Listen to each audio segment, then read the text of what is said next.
Seorang mukmin yang kuat tauhidnya, yang masih menjalani hidup di dunia dan masih terikat pada semua wujud yang fana, namun harapannya semata kepada Allah Ta'ala. Min ngalamatil iktimadi ngalal ngamali, nuksonur rojai nginda wujudis salali.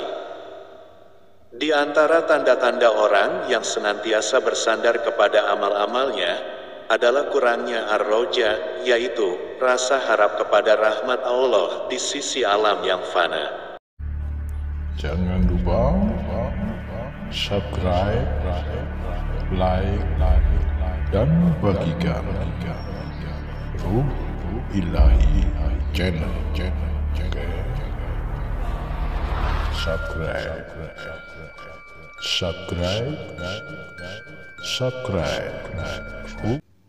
Bismillah walhamdulillah, wassalatu wassalamu ala rasulillah. Allahumma sholli ala sayyidina Muhammad, wa ala ali sayyidina Muhammad. Amma ba'du.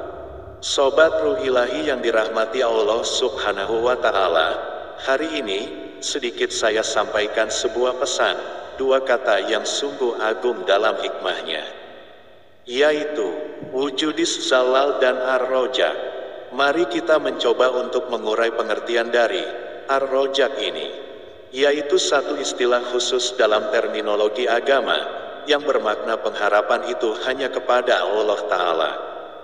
Dalam pengertian mendasarnya, hal ini bukanlah ditujukan bagi seseorang yang berbuat salah, gagal atau melakukan dosa. Karena ar-rojak lebih mensifati orang-orang yang mengharapkan kedekatan dengan Allah untuk taqarrub. Kalimat wujudis salal artinya segala wujud yang akan hancur, alam fana. Hal ini menunjukkan seseorang yang hidup di dunia ini dan masih terikat oleh alam hawa nafsu dan alam syahwat. Sebagai manusia yang normal, tentu dan sudah pasti memiliki nafsu. Jika melihat yang cantik, pastilah mata kita pasti akan mencuri pandang. Apalagi yang begitu menggoda, sudah pasti sebagai kaum Adam akan tergoda dan paling tidak mata kita akan meliriknya. Kecantikan, ketampanan atau apapun yang ternampak di dunia ini pasti akan musnah.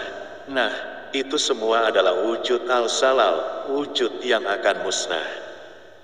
Seorang mukmin yang kuat tauhidnya, yang masih menjalani hidup di dunia dan masih terikat pada semua wujud yang fana, namun harapannya semata kepada Allah Ta'ala.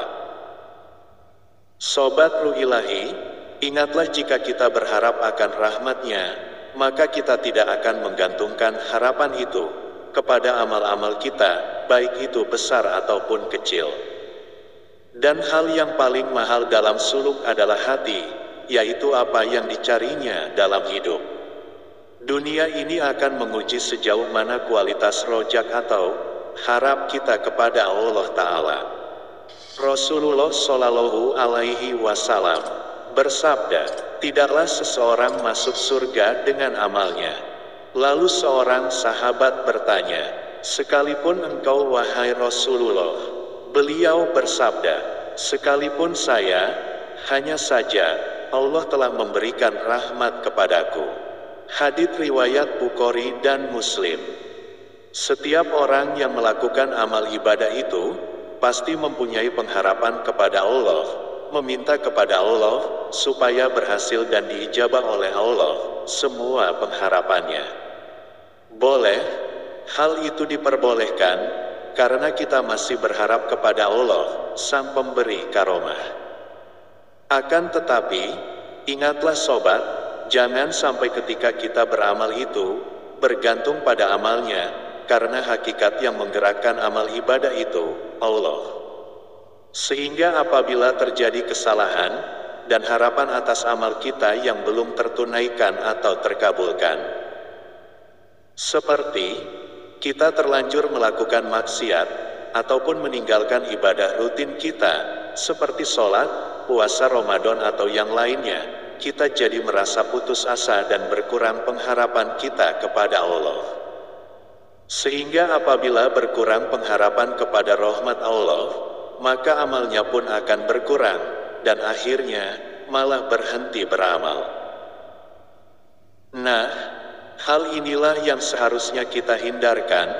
Jangan lagi, dan jangan sekali-kali, kita itu beramal dan berharap barokah dari amal tersebut. Kuncinya apapun amal ibadah yang kita kerjakan, berharaplah hanya kepada ridho dan rahmatnya Allah Subhanahu wa Ta'ala.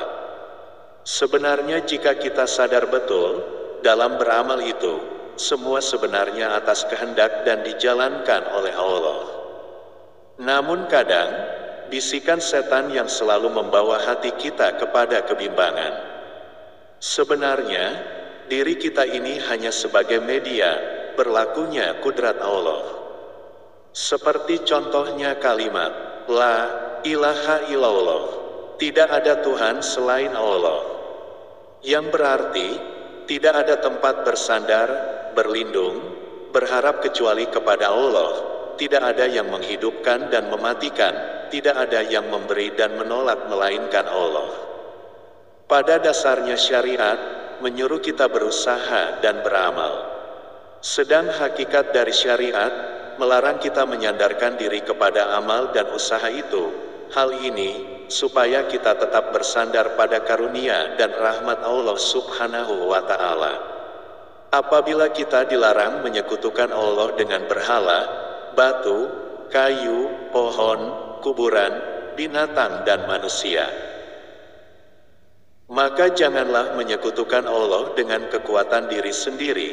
Jangan berlaku sombong atas keberhasilan diri, yang seakan-akan merasa sudah cukup kuat, dapat berdiri sendiri tanpa pertolongan Allah, tanpa rahmat, taufik, hidayat dan karunia Allah Subhanahu wa Ta'ala. Nah, begitu sobat, jika kita sudah berniat untuk beramal, janganlah mengingat-ingat tentang apa yang telah kita lakukan. Allah Maha mengetahui sobatku, bahkan yang tersembunyi paling dalam, di dalam hati kita.